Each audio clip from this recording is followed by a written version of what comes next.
Chapter 6, The Cat and the Painkiller. So think about that. What is a painkiller? So pain is like dolor. Killer, we know what that is. It stops something, right? So we're talking about something that stops the pain. So it's like medicine, right? This was a bad time for Tom Sawyer.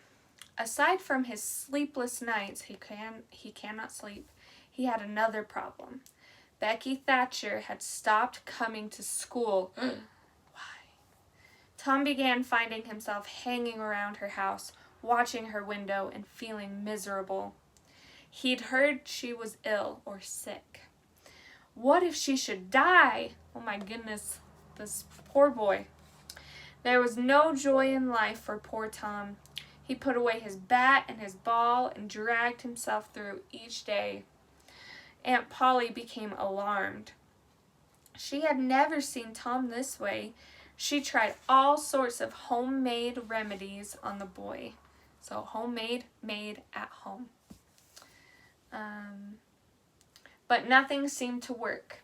Instead of getting better, Tom just seemed to grow paler and more dejected. Paler is when you lose the color of your skin. So you look white. What bothered Aunt Polly more than anything was Tom's total indifference to all her usual remedies. Ordinarily, he would put up an incredible fuss when he had to swallow medicines, take hot oatmeal baths, or suffer under hot compresses. So he would usually hate doing those things that she would give him to try and make him feel better. But he's grown indifferent, meaning he doesn't even care anymore. She'll give him medicine and he'll just take it. She'll say take a bath and he'll just do it. Then Aunt Polly heard of painkiller, a medicine she saw advertised in a magazine. When it arrived, she tested it. It was horrible. But at least if Tom complained, he would show some spark of his old self again. She gave him a teaspoonful and watched for the result. Her fears were instantly put to rest, for Tom showed an unusual interest in the medicine. What Aunt Polly did not know was that Tom was becoming bored with his unhappy existence. He was also tired of all her attempts to nurse him back to health. So he thought of various plans for getting out of this situation.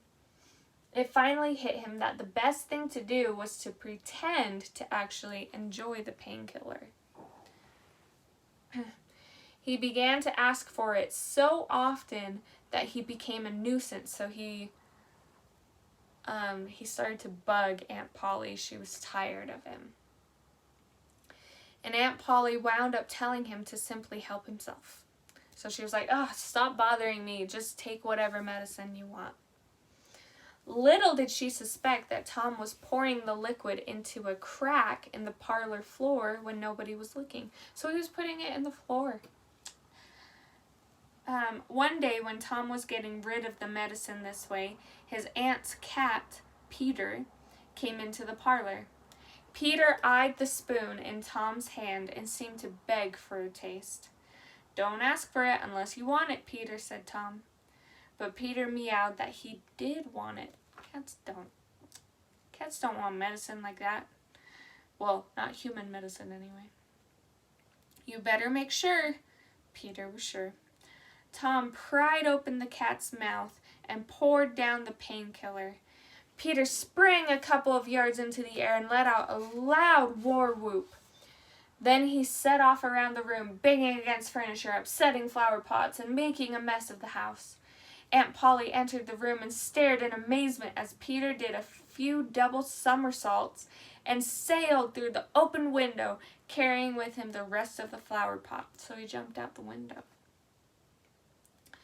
Tom lay on the floor laughing so hard he was crying, but he finally did manage to tell his aunt what had made the cat act so crazy. The old woman's face broke into a smile. She had to admit that it was a cruel thing for the boy to have done, but at least it was a sign that Tom had his old lively spirit back.